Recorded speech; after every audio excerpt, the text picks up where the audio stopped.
So this is the ICT Educator webinar series, which is a new effort from the ICT sector team to provide weekly webinars to our faculty, primarily in the community college system, but anybody, an educator or collaborator in the ICT space in California is certainly welcome. The idea is to do them every Friday morning at 10 o'clock and to have a series of presentations and speakers like you would run into if you went to one of the many conferences that are out there, but this way you don't have to travel. And with the consistency of Friday morning, we're hoping that's a little gimmick that will help people remember when to tune in.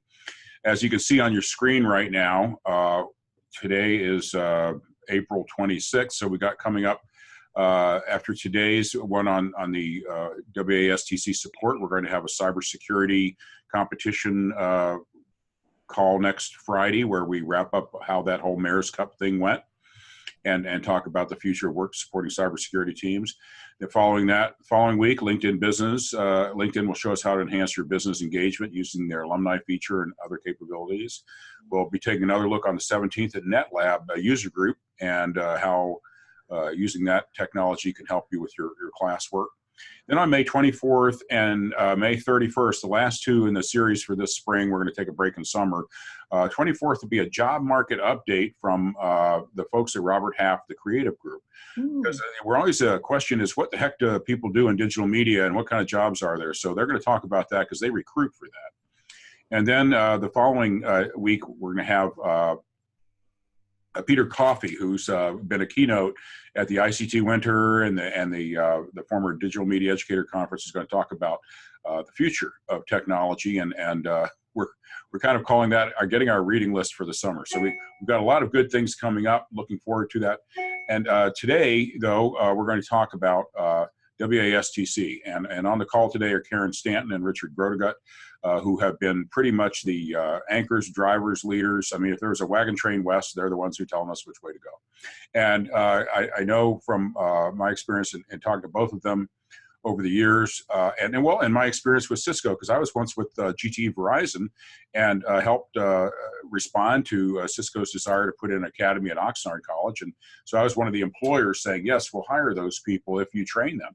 And so it's nice to be on the community college side now and seeing how all that works. And I know that none of that would have been possible without the WASTC training effort, which trains faculty. And even in the role that I have right now, which is to try and find effective ways to help with faculty development, among other things, I delegate all that to WASTC. Not that I've actively delegated, they just were doing it. So I said, thank you so much. How can we help? But I just want to take a quick note to say that we have a unique opportunity in California. We know there's a huge need for cybersecurity and IT professionals. Depending on who you talk to, the number of open jobs right now is anywhere from 40,000 to 140,000, depending on various qualifications you might put on what that job is. And the certification route, the Cisco Certification Academies, is one of the strongest pathways to get there, including many others as well. And I've always thought that Cisco Academy and the folks at WASTC have been very open and interdenominational, if you will, about helping understand all the technologies related to this field, and not being so product driven for Cisco that they would appear to be, inappropriate. They're not, and it's very open, and it's a wonderful gift to the educational system. I just want to note that currently we have, it looks like about 27,000 students currently take an IT course at our 114 campuses. We also engage in helping the Cyber Patriot effort and after-school programs at about 205 different teams of those. I believe the last count, 64 Cisco Academies on community college campuses, but Karen will correct me. Most of our colleges now, over 50%, closer to 70%, have purchased or have access to some sort of virtual online 24/7 computer lab, which supports IT functions. And we recently did a survey. We identified we have 333 IT faculty in need of ongoing faculty development training. 71% of them have master's degrees. And we are quite the thing. When you look at the community college structure in California, we are poised to be the most preeminent IT training facility in the country. And a lot of that credit for that is due to Cisco, Cisco Academy, and these two people here, Karen Stanton and Richard Grodiga, who've made that happen over the last few years. So hopefully I haven't treated your background too modestly. But at this point in time, so today we're going to hear from Karen and Richard about WASTC and what they do. And then we're going to have comments from instructors that have agreed to join us today. Mark Smith of Oak Hills High School, Kurt Sharon, Kuyamaka. Kuyamaka, and Robert Jorgensen of Venice Skills Center. So I look forward to today's event. We're recording it so you can share it with your friends later. I'm going to let us go to the slide deck now, I suppose, with Karen and Richard. Yeah, hi everybody, and thanks, Steve. That's a great introduction. And yeah, Karen and I have probably together easily over 40 years involvement in the Cisco Academy program and with WASTC. And for me, it actually started in 1997 with the very first pilot program with Cisco. And you know, as a faculty member, but particularly in this field, with all the changes, you know, we relied on heavily for support by our industry partners and with curriculum and labs to be able to deliver timely training to our students. So the Cisco Academy by far has been, you know, I think the best academy relationship we've had with industry over the years. And they're going into their 23rd year now. And I've been involved with them since the very beginning. And first as an instructor at an academy supporting you know, our local students and replying to a regional academy in the area that closed their doors, and then we were looking at having to support ourselves locally and becoming a regional, and I was so happy to have Karen involved at that time early on with what really became WASTC, but in the early days, I'm sure she'll talk about her involvement at College of the Canyons and the grant there and their CATC as well. But yeah, it's I think we've been involved now since 2011 with WASTC, and originally we were there to support the Cisco Academies in the state of California. At the time when we took over, there were about 130, and now, Karen, I think we're close to 280 academies that we're supporting. And I'll correct you, Steve, there actually are 66 community colleges of the 114 that are Cisco Network Academies right now as well. So thrilled to be involved. We owe a lot actually to MPIC as well. I know Karen will talk about that, and some of the things that they started that we have been able to try to carry on, and to do it really on what's a shoestring budget, quite frankly. And you know, I'm happy to be part of this. I rely on it a lot. I'm actually back in the classroom again, teaching part-time and teaching academy courses. And I'm going to be going to the faculty development and learning AWS cloud computing as well. And just happy to be part of WASTC and the things that we do. And I want to turn it over to Karen. She's does all the heavy lifting for us, and really deserves top billing. Oh, thank you, Richard. It's been a pleasure. So, like Richard, I started way back at the very beginning, but instead of starting as faculty, I started as a student. I went back to school late in life, wanted to learn something. I liked science and math, and I wondered what was inside of a computer. And while I was taking a basic kind of computer course, I got roped into this thing called Cisco Network Academy. And I had to ask them what a network is. What do we mean, a computer network? And so they described it to me. And so I jumped into the program.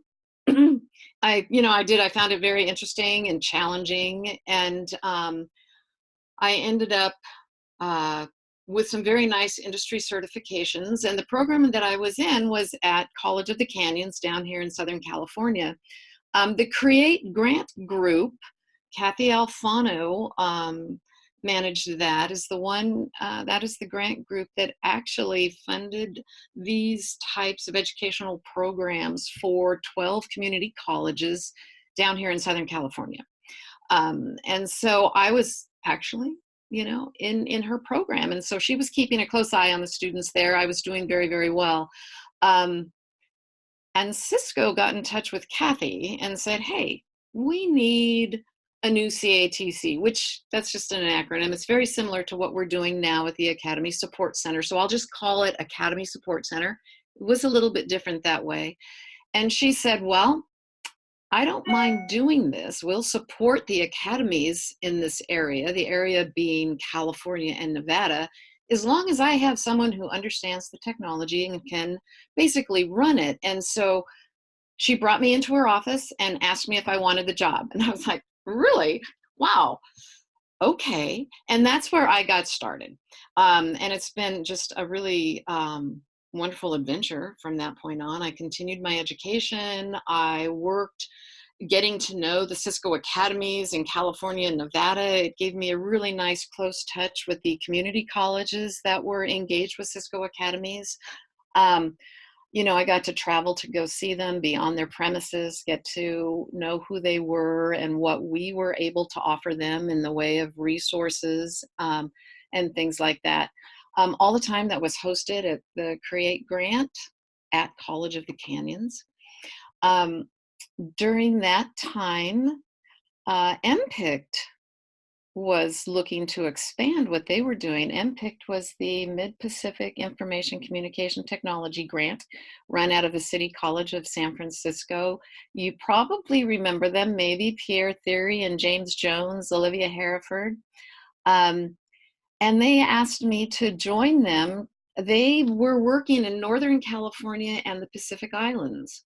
They needed someone who knew some of the colleges in Southern California. So they asked me to join them and work with them on their grant. Both of these grants, both CREATE and MPICT, were working to encourage ICT education, especially at the community college level. I was working with Cisco Academy, knew those academies. It was a very nice joint venture. As part of that, I worked with the community college ICT collaborative out of the chancellor's office up in Sacramento. So I was starting to get more and more engaged in what was going on in ICT education at the community college level. All the time, maintaining that close connection with Cisco Academy and what they were doing, which gave me such a wonderful platform to work from and such a wonderful voice. I was able to speak into a lot of different places. And that was great. Now, Cisco Academy, they have morphed a little bit. And at one point in time, we needed a new regional academy. And I snagged Richard at Ohlone College. They became a regional academy. And I started working with him. And then when things started to morph even more and went from that CATC model that I mentioned to the Academy Support Center model, Richard joined us. He became the director for what's now called Western Academy Support and Training Center. I'm the coordinator, and that title fits me quite well because I'm sort of the glue that holds things together. Richard is an amazing educator and does incredible work, but he kind of needs somebody that can hold all the pieces together. So that's my job. So I communicate with everyone, I get the information out there, I put events together, but all the time Richard is working, tirelessly to make this stuff happen. So we worked out of Ohlone College for a while as Western Academy Support and Training Center.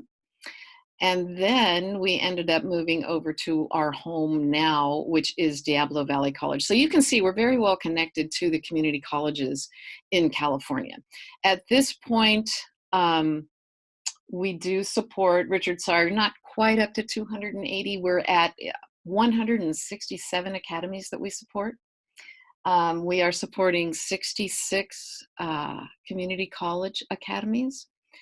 We are in over 10 states.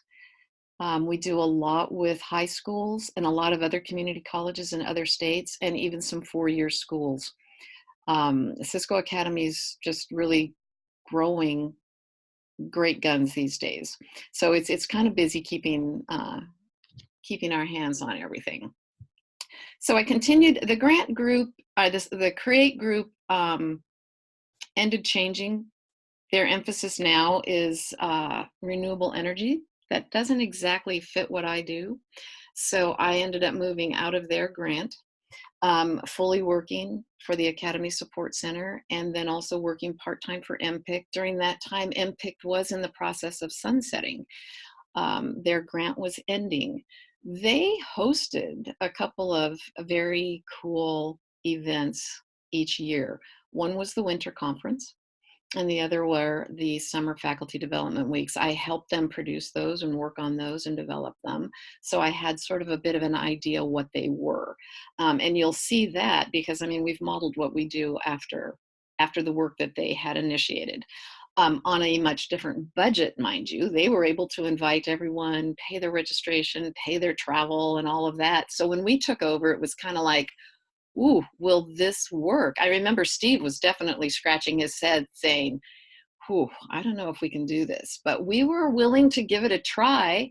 Hey, if we offer these, are these events important enough for ICT educators to come on their own dime? We will make it as inexpensive as possible. We'll do everything we can to get there, for them to get there, but we cannot bring them.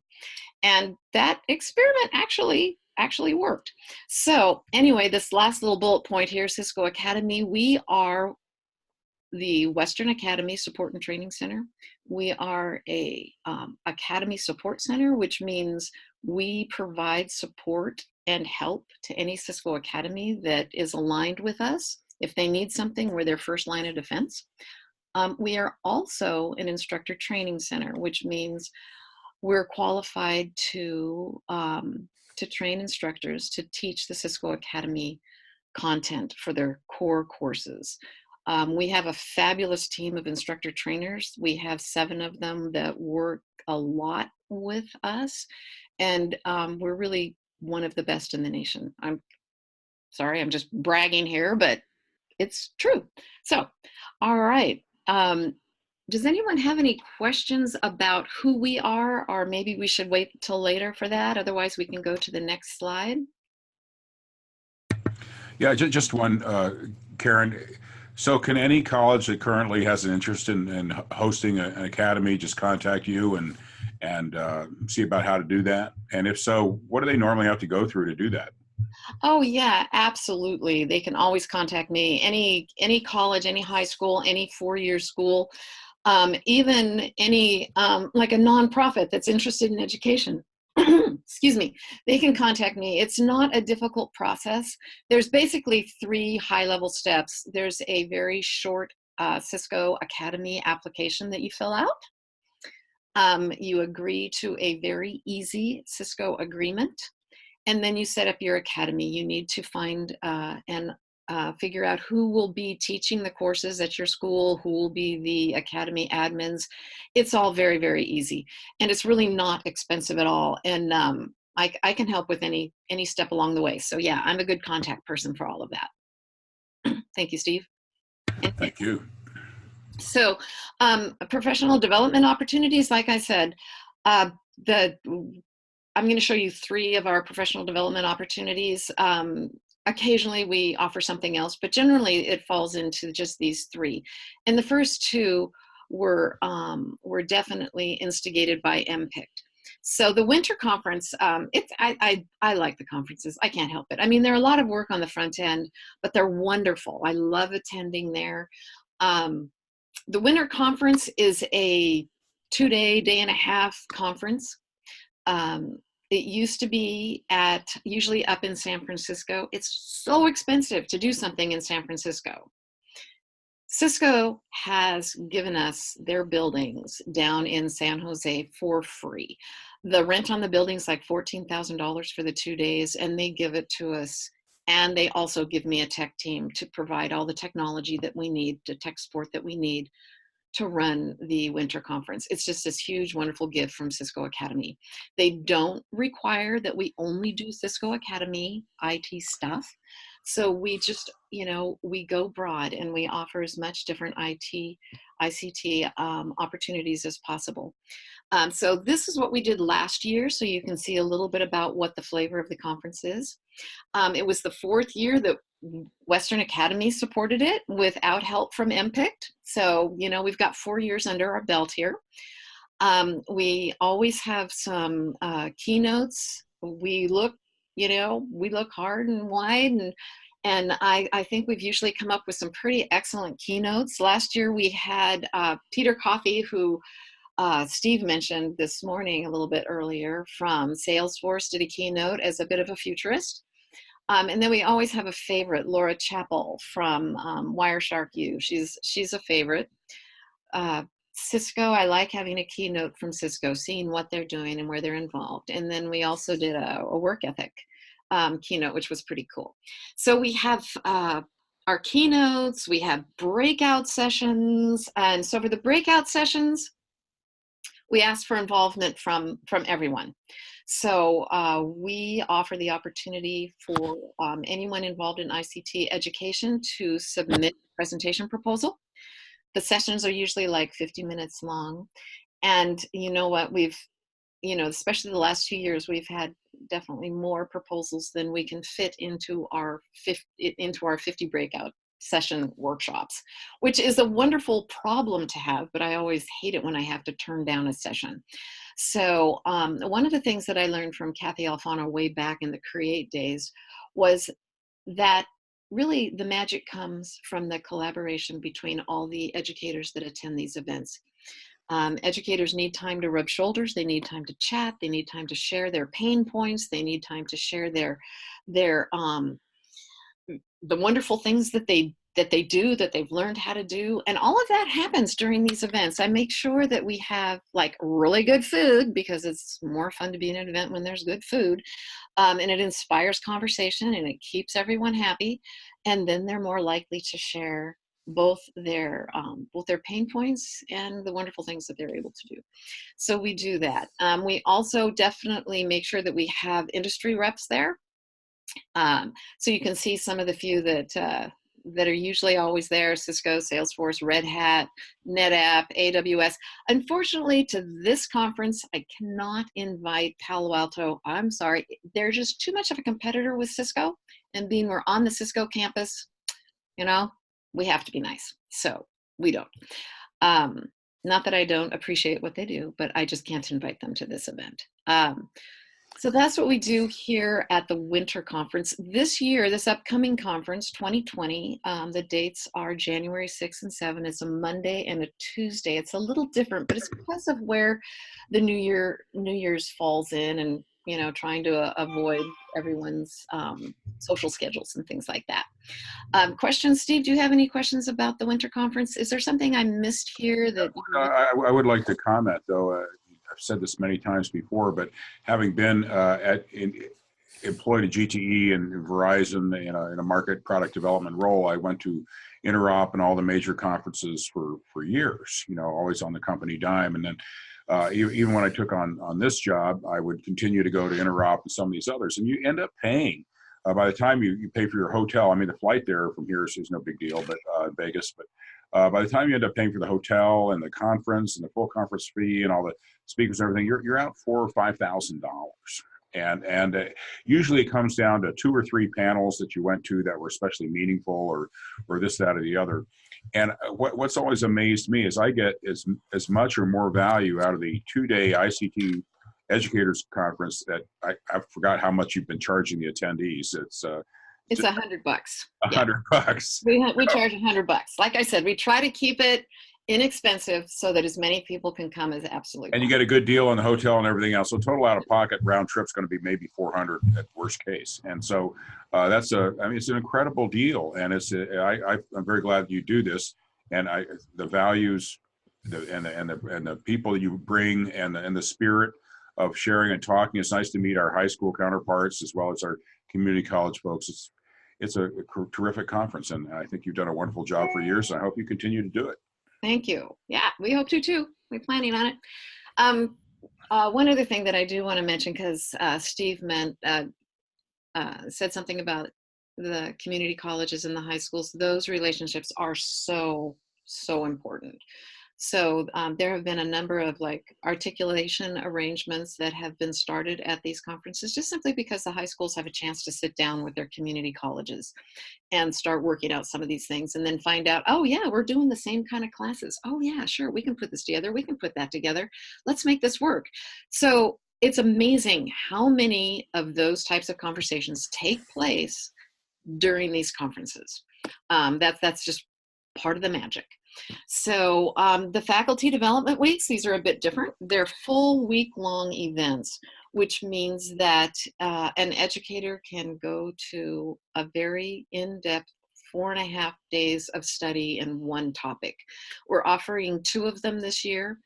They're, you can only attend 1 workshop each week, because each workshop is 4.5, 5 days long.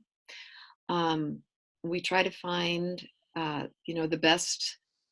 the best workshops that we can offer. I always have polls out to try to figure out what educators want and what they need. And Richard and I go through that, and we kind of brainstorm with other large grant groups and say, hey, what's important this year? What's going to be the most important? What do our educators need right now? So we use all sorts of different types of feelers to figure out what workshops we can offer, and where we can find the very best instructor trainers that we can get. So that's how we kind of go about it each year. And this is what we've come up with this year. Anyone can attend our events, both the Winter Conference and the Faculty Development Weeks. They're open to any ICT educator, Cisco or Academy or not, does not matter. Everyone's invited. In fact, for some of these, you can even invite your tech team from your college. It doesn't have to be the educators. Occasionally, we have those tech team folks who want to come and beef up some of their skills at a week-long event. And so we're open to that. Once again, we think that the interaction between the attendees is incredibly important. At lunch, we have the presenters from each one of the sessions do a short little, 5 or 10 minute presentation on what they're doing in their workshop, so that the whole big group gets a little feel of what's going on. We try to have really good food, and we try to make sure that there's time for all the educators attending to rub shoulders. So we have it's not a real high class out of the park social event, but we always have a social event, and they really are pretty fun. And that just gives the educators another chance just to sit down over dinner and, share with each other. So that's usually like on a Tuesday evening.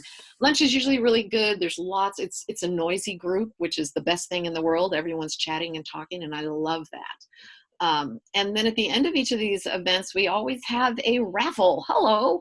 And that's fun. Everybody gets to take something home. So, Steve, do you have anything you'd want to add? Or Richard, do you have anything you want to add about the faculty development weeks? I could go over these individual workshops, but you can see them. They're on the screen, and we have them posted on our website. No, Karen, this is Richard, and you're doing a great job describing it. And these boot camps are just so important to do a deep dive, and really to be ready to teach these courses in the next coming semester. I've taken advantage of these myself over the years, and it's a necessity for faculty to be able to, to get a jump start on what they're going to be teaching. I was wondering, Karen, if you could estimate what's the total cost for someone to attend by the time they consider their hotel and registration and everything else.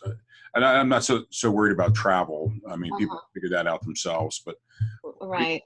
I'll guess, depending on where you're coming from.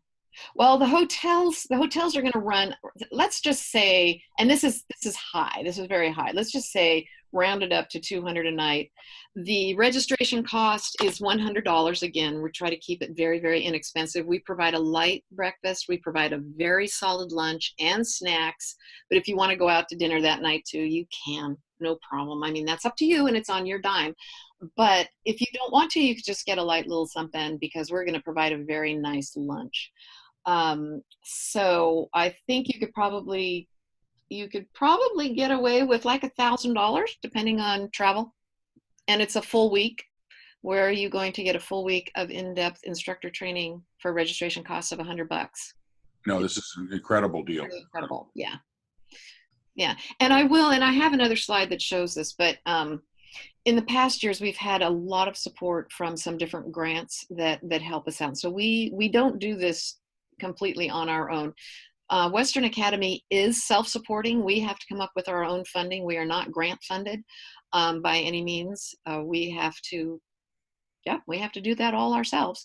But we do have different grants that will sometimes help us foot the bill for these, because we have to pay these instructor trainers, and we like to pay them well. I don't want to, cheap out on our instructor trainers. We like to have good food, and we like to have a nice venue. So those things are all pricey, and we have had some wonderful support from a lot of different areas, and we're always saying, hey, you want to help come support this? Be our guest. We'd love to have you work with us. Western Academy is very collaborative. I like to work with all sorts of different folks. Yeah, Karen, the industry folks come in and help too. In fact, Yes. for this summer, we've got, Amazon, Palo Alto, CompTIA, Oracle. They're all footing the bill for that workshop and bringing in their trainer as well. So, Yeah, it's, yeah, you're right. That's what we do. We just kind of we open the door. I will put my hat in my hand and say, hey, would you do this? Would you provide a workshop? Cassia, a big grant group, is providing a couple of workshops for us, and then industries are providing workshops for us. So yeah, and I forgot to mention NDG, which is they're actually providing workshops both weeks and they're footing the bill for their trainer to bring him out, and those are always extremely useful. My issue, like probably like many of the attendees, is you have to pick one, right, and you can't go to more than one. So,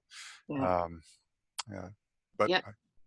That's the way it is. Yeah, and that's always a comment on our surveys. It's like, we want to go to more than one. And, that's kind of a good comment, kind of a bad comment. It means that this is valuable. On the other hand, I'm not exactly sure what I can do about that. I mean, I don't think we can split them in half and put them in two different workshops. So yeah, people can attend one at each, so they could go for 2 weeks. And we have a week in between Cabrillo and Coastline as well this year.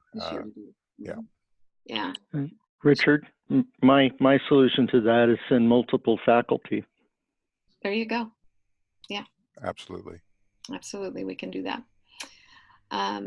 Okay. So, and then the other part of our professional development is what we do for Cisco Academy. We're a Cisco Academy Instructor Training Center, and we do a lot of Cisco Academy instructor training. Pretty much this is all online. We do some in-person classes during the faculty development week, like you would have seen the IoT classes. Those are Cisco Academy, and so is the CCNA class. But then we do a whole lot of online instructor training for Cisco. And so you can see what we've got going on. This is just for the summer session. We have 5 sessions. We do 2 sessions in the fall, 2 sessions in the spring, 1 summer session. And then there'll be a list of courses that instructors may take. And they'll have to pick and choose which ones they want to do. So we are a Premier Plus Instructor Training Center. That's the highest level you can get. Which means we train over 100 new instructors each year. For us, that's really easy. We do a lot more than that. The thing that I was scratching my head about was the requirement to become Premier Plus was those new instructors that we train that year must open classes and enroll over 4,000 new students in a year. I was like, really? But it turns out that those folks that we have trained have far outstretched this. These are the minimum qualifications to become Premier Plus. We have 7 different instructor trainers. They teach different classes. They're all really excellent instructor trainers. I was just on a call with Cisco earlier in the week, and they mentioned that our instructor trainers were really pretty incredible. We have excellent ones.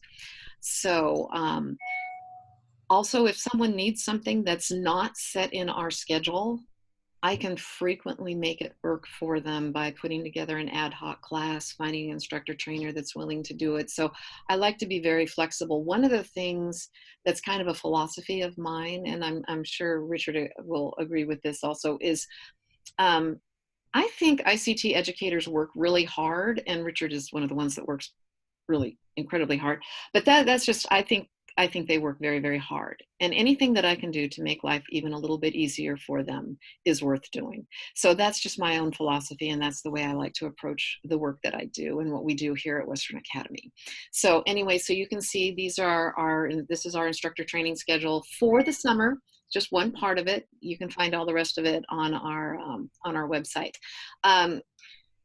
So Steve, did you have any questions about this? Now, this is strictly Cisco Academy, but anybody can jump into Cisco Academy anytime they want, and I can help them through any of it. No, I think it's great. Like I said before, Cisco has basically brought IT to the community college system in a big way with the support and what you guys do. And yeah, I agree. They have one of the most beautiful learning management platforms around, and they have made this very easy. They do not put a lot of requirements on their Cisco academies. Academies can run their classes the way they want, and they can even input their own modules into the curriculum if they like. It's very, very flexible. So, and one cool thing is this curriculum is being taught in like 180 different countries worldwide. If a student takes, say, CCNA Introduction to Networks in Japan, it's the same class that he would have taken here, or she.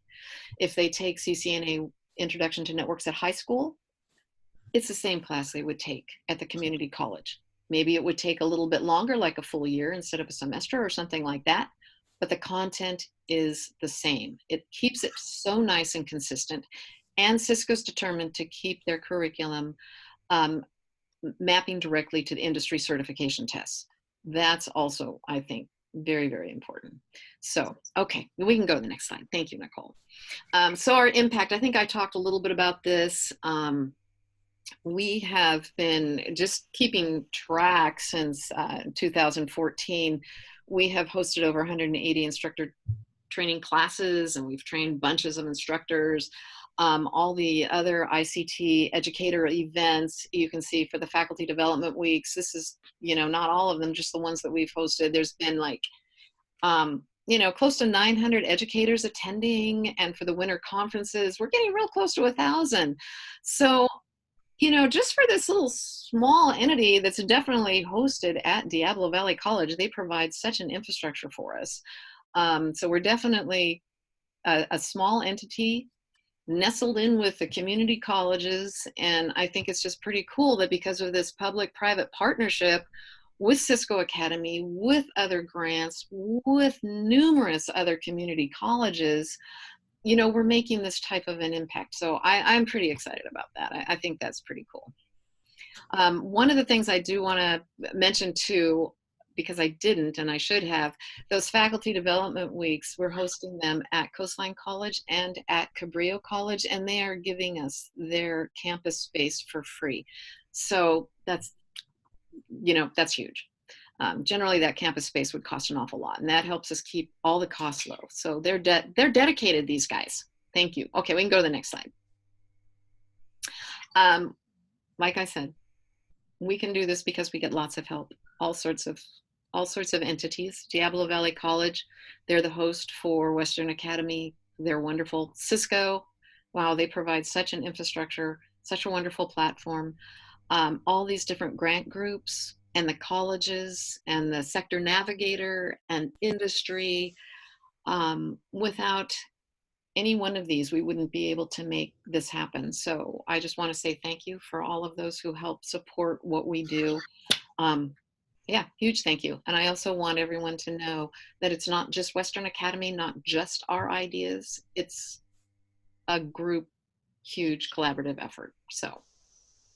Well, yes, I think you definitely define collaboration, the activity that you have done, and for a good purpose. Now, my understanding today, we also have on our call today 3 instructors who have benefited from your WASTC training. And I know you want to take questions, but looking at time, I'd like to give Mark, Kurt, and Robert each a few minutes discuss their experience with the WASTC training. Does that seem like the next best step, Karen? Yeah, that sounds great. Okay, Mark, would you like to go ahead and share? Yeah, sounds great. First of all, good morning, and thank you so much for having me. Karen and Richard have been absolutely instrumental in forming the IT pathway here. This is high school, so this is Oak Hills High School, and I was given a task about 5 years ago, and they said, go start a Cisco Academy. And I said, okay, because we'd been doing some business with Cisco because we went one-to-one and everything. And, I was a little lost of how to do that. And frankly, between their help, we have a thriving program right now. It's been doing very well. The conferences, I can't emphasize how much the conferences are instrumental for me and for the program. The winter conference is absolutely amazing. It helps me to keep a pulse on kind of what's happening in the industry too, because I'm trying to get my kids to be ready to actually go out and get a job, and continue their college or their education stuff through college, or just end up going cert out into the field. But it's critical that I know what's happening. It helps validate what I'm doing, and it also helps to show my deficiencies and say, okay, I need to end up doing this. And literally, and Steve, what you said too about the non-denominational, I think that's so critically important. We are a Cisco Academy, but as a subset, because of these conferences, we are also a Red Hat Academy and a CompTIA Academy. And all of that is from these conferences going, okay, we do IT Essentials on a high school campus. We are gearing for A+ IT Essentials, CCNA 1, CCNA 2, and then we're also now feeding into Red Hat, so Red Hat System Administration as a capstone experience. And then we just rolled out an introduction to Comp Sci, which now we're working with Amazon doing some of that, but also Python. And the Python is from a summer training. So the winter conference is amazing to meet people. The articulation, actually with Kurt, we've been articulating, helping with some of the Red Hat training and MDG. Thank you. And there's also the summer training has been amazing as well. It helps me with articulation. I'm already articulated with all my classes with our local community college, but now I'm actually looking at expanding out. And it's been absolutely amazing. I can't, stress enough that I hope if there's any interest for people in the IT pathway, they have to, really the WASTC has been an amazing, amazing asset, and the conferences are wonderful. Well, could you comment a little bit? I mean, I'm curious about a high school academy. Mm-hmm. Do your students get the Cisco certifications? Do they go on then and articulate to IT programs in community colleges or CSUs?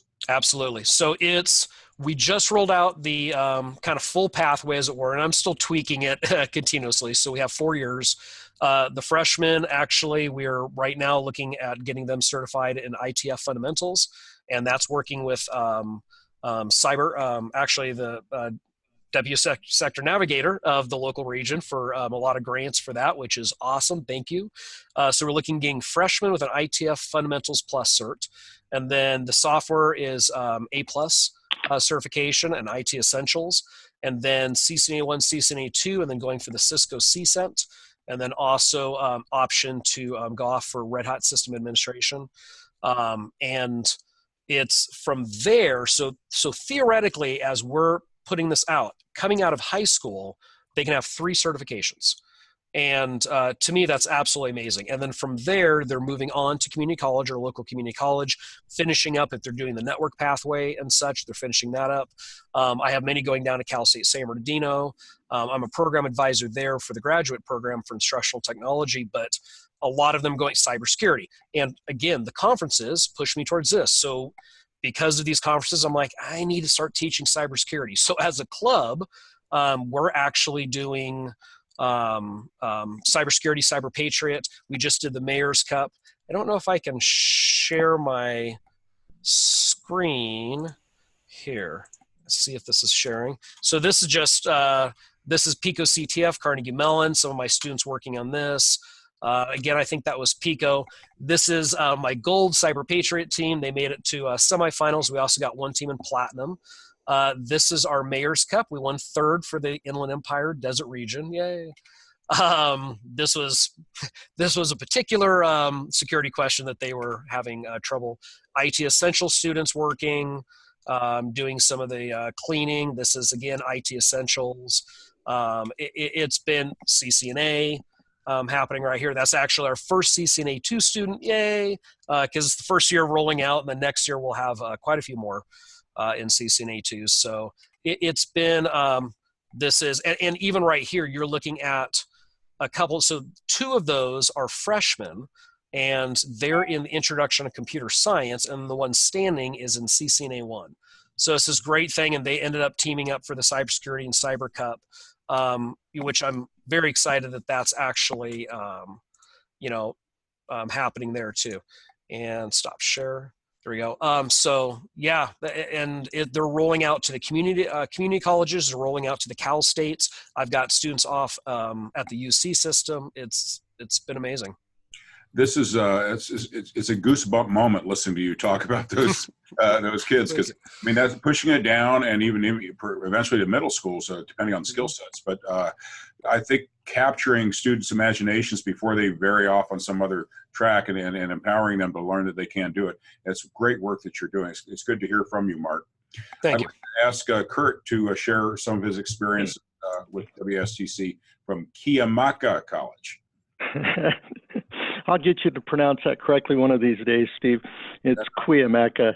I'll have to phonetically spell it for you. It confused me for the first 5 years, which isn't that hard to do. I am an evangelist for this. I am out here beating the bushes for it.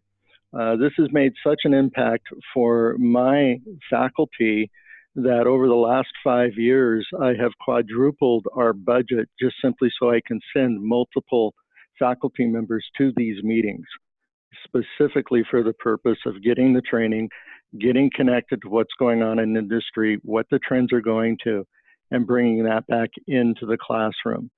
It has made a dramatic difference in our classroom. We've changed our program considerably. I mentioned briefly, I just got through my curriculum committee approval for teaching the Palo Alto Academy, Palo Alto series. So we're going to have 3 courses for that, the 3 levels of certification for that. We're going to be offering the IoT, connecting and IoT security. We have a number of companies here in the San Diego region that actually are producing products for IoT and are looking for skilled workers. So we are now actually in position to be the pipeline supplying their workers. They can't find them anyplace else for IoT. One of the biggest benefits, at least to my mind, is the ability to talk with other instructors. The chance to meet, to find out what's going on. It's a big benefit to me to share, find out, everybody's got the same problems that I do. And there are places and techniques that I learned that solve some of my problems. Just a perfect example, it was winter conference that Mark and I met, spent about 15 minutes, and found out he needed access to NetLab. I have a NetLab installed, and when I got home, set him up, and his school now uses my NetLab. And my ability to be able to do that allows us to expand not what's happened just to what's happening in the community college, but into the high school. And so we get a lot of dedicated high school teachers who would love to be able to teach this stuff, don't have the budget for it. We can share our resources, and now it's in the high school and middle schools. Frankly, if we could have this 5 times a year, I would be at every one of these events. Absolutely. Well, with the right funding, who knows? Maybe we could expand, but I think we'd wear Karen out. That's for sure. Well, yeah, I do that anyway. But if you have not attended one of these, you really do need to attend. If you've attended one of these, I'm preaching to the choir at this point. Other than it's funding budget time again, double your budget for next year and send more of your instructors. I send instructors who aren't even part of my Cisco Academy and they come out of there saying, here's some new coursework we need to develop. We need to replace some of these older courses that really aren't relevant anymore and bring to our student body what is new and interesting and needed. Well, thank you, Kurt, for sharing that information. I understand that also on the call today, I believe Robert Jorgensen couldn't make it, but Linda Fisher is on the call. Linda, would you like to share your thoughts and comments about the WASTC? Oh, sure. I'd love to. Can you hear me okay? Sure. So I too was a Cisco Academy student back in 2001, and that developed into my teaching career. I've seen so many certification iterations and technology changes throughout the years. I just can't thank you, Karen, and Richard enough. Oh my gosh. The WASC team is amazing. They give us the information that we need when we need it. The technology changes so rapidly, and WASC provides the ICT faculty development and training courses that are effective and efficient ways to keep up to date on this dynamic industry. You can't teach what you don't know. And as far as like the online courses, you know, when I completed Bob or Sharon's online courses, I felt confident in teaching them. Their passion for their subject matter shined through. Their approach is from a teacher's perspective. They addressed best practices and developed and shared their resources. Bob's packet tracers activities are just amazing. And with Richard and Karen together, they put together high quality winter conferences and classes with amazing speakers. Just to have the opportunity to learn about the latest trends in security and NDG and IoT and Python and APIC, EM, and just everything. And networking with the other instructors throughout the region is crucial to our success. For Faculty Development Week in the summer, last week I went to Irvin Lemus's Cyber Patriots training, and I hosted my first camp. And since then, with the help of my DSN, Wendy Porter, we've had 11 teams in the far north area sign up for the California Mayor's Cup. We have 5 far north cyber camps this summer, and hopefully these are going to be my future students. So I can't thank you guys enough for the amazing work that you do. Linda, I'm glad to hear from you because you are what we call the far north region, I suppose. Yeah, we're out in the sticks. Yeah, and bringing technology to those underserved students out there is an incredibly important thing to do. It is, and we're not just an ag community. And to be able to spread this into the high schools and have them, we are articulating with other schools now, high schools, which is amazing. It helps keeps our numbers up, and it keeps this ball rolling beautifully. That's good. So nice to hear from you, and thank you very much for your comments. Oh, by the way, Steve, thank you for all the hard work that you do as well. Well, herding cats. Happy to help, and we found treasure in Wendy Porter. Oh my gosh! Working with you. Amen. So anyhow, thank you for your comments, Mark and Kurt and Linda. And I want to turn it back to open questions now, and to Karen to see if she has any final comments she'd like to say, or Richard, if he's still here. I think he had to leave. Karen, you ready to take any questions? Anybody want to ask Karen the difficult questions of WASTC? Sure, I'll take questions. Richard did have to leave. He's on his way up to a meeting up in Santa Rosa, so he stopped off in a parking lot to talk to us for a while. So if there's any questions, let me know. Nothing? We covered everything? It sounds to me like everybody's just in your fan club, but appreciate what you do, Karen, and we're going to wrap it up now because I think we've done a pretty good job of presenting WASTC and what you do, and I hope everybody here is also interested in some of the other ICT Educator Series webinars we're going to have in the next few weeks. So tune in at 10 o'clock on Friday morning, same number, same station. Thank you very much. Thank you so much, everyone. Okay, bye-bye. Thank you, Steve.